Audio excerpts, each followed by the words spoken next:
اس کی قسمیں بیان کی گئی ہیں۔ قرآن مجید کی تفسیر میں مختلف طرح سے اس کی تفسیر کی گئی ہے۔ کچھ دانش مندوں کے نزدیک قرآن مجید کو 8 طرح سے تفسیر کیا گیا ہے اور کچھ میں 12 طریقے سے تفسیر کیا گیا ہے۔ بہرحال ان 8 یا 12 میں جو بھی عدد مانا جائے ان میں ایک تفسیر حرام ہے جس کو تفسیر بالرائے کہتے ہیں، کہ انسان اپنی گفتگو، اپنا نظریہ اللہ کی آیات میں بیان کرے، وہ تفسیر بالرائے ہے۔ اس کے علاوہ بقیہ تفاسیر مختلف طریقے سے ہیں۔ ان میں ایک تفسیر موضوعی بھی ہوتی ہے کہ کسی ایک موضوع پر مختلف طریقے سے آیات کو جمع کرنا اور اسی موضوع پر اس کی تفسیر کرنا، اس کی تفصیل کو بیان کرنا۔ انبیاء علیہ السلام دل کو پاک کرنے کے لیے دنیا میں بھیجے گئے کہ کس طریقے سے وہ دل کو ہم اپنے صاف کریں، پاک کریں، اور سب سے زیادہ محنت قلوب کے تزکیے پر انہوں نے کی۔ قرآن نے بھی تزکیہ نفس کی بات کی ہے۔ لہذا 15 طریقے سے قلب کو، یعنی دل کو، وجدان کو، ضمیر کو اللہ سبحانہ و تعالیٰ نے بیان کیا ہے، چونکہ اس کی صفائی، دل کی تبدیلی، دل کی تطہیر انسان کو بدل دیتی ہے، اور دل اگر پاک ہو جائے تو انسان پاک ہو جاتا ہے، دل بدل جائے تو انسان بدل جاتا ہے، اس کی زندگی بدل جاتی ہے، مقصد حیات بدل جاتا ہے، دیکھنے کا انداز بدل جاتا ہے، محبت اور عداوت کے پیمانے بدل جاتے ہیں، محنت اور تجارت کے ہدف بدل جاتے ہیں، گھر بدل جاتے ہیں، معاشرہ بدل جاتا ہے، زمانہ بدل جاتا ہے، تاریخیں بدل جاتی ہیں، اخلاق بدل جاتے ہیں، راتیں بدل جاتے ہیں، اور ساقی بدل جاتے ہیں، پیمانے بدل جاتے ہیں۔ اور آپ اندازہ لگائیے کہ دل کے بدلنے سے انسانی زندگی میں ایک بہت بڑا انقلاب آتا ہے، اور دلی کی اہمیت کے پیش نظر خالق کائنات نے اپنی آخری کتاب قرآن مجید میں اس کا بارہا تذکرہ کیا اور اس کی اہمیت، اس کی حفاظت عن الوسواس اور اصلاح کی طرف ہمیں متوجہ فرمایا ہے۔ اور قرآن مجید میں جو قرآنی آیت سے ثابت ہے کہ اللہ سبحانہ و تعالیٰ نے ہمارے دل کو 15 نام دیے ہیں، یہ وہ ہیں کہ جو ہم ظاہری طور پہ جانتے ہیں۔ سب سے پہلے اللہ نے جو دل کو نام دیا ہے وہ ہے سخت دل۔ دل کا سخت ہو جانا یہ جو ہے یہ انسان کے لیے کہتے ہیں کہ ثم قست قلوبکم من بعد ذلک فہی کالحجارۃ او اشد قسوۃ، یعنی مگر ایسی نشانیاں دیکھنے کے بعد بھی آخرکار تمہارے دل سخت ہو گئے۔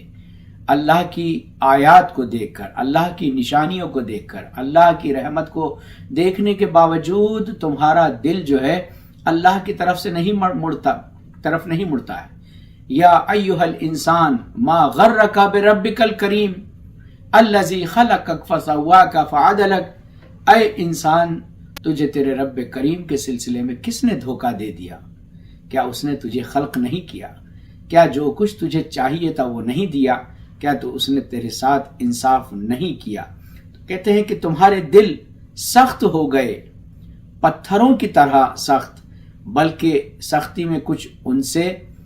بڑے ہوئے ہیں۔ یعنی ان سختیوں میں بڑھنے والے کا جو استعمال پروردگار عالم نے کیا ہے اس کا یہی کہتے ہیں کہ پتھروں میں بھی کچھ پتھر ایسے ہیں سخت ہونے کے باوجود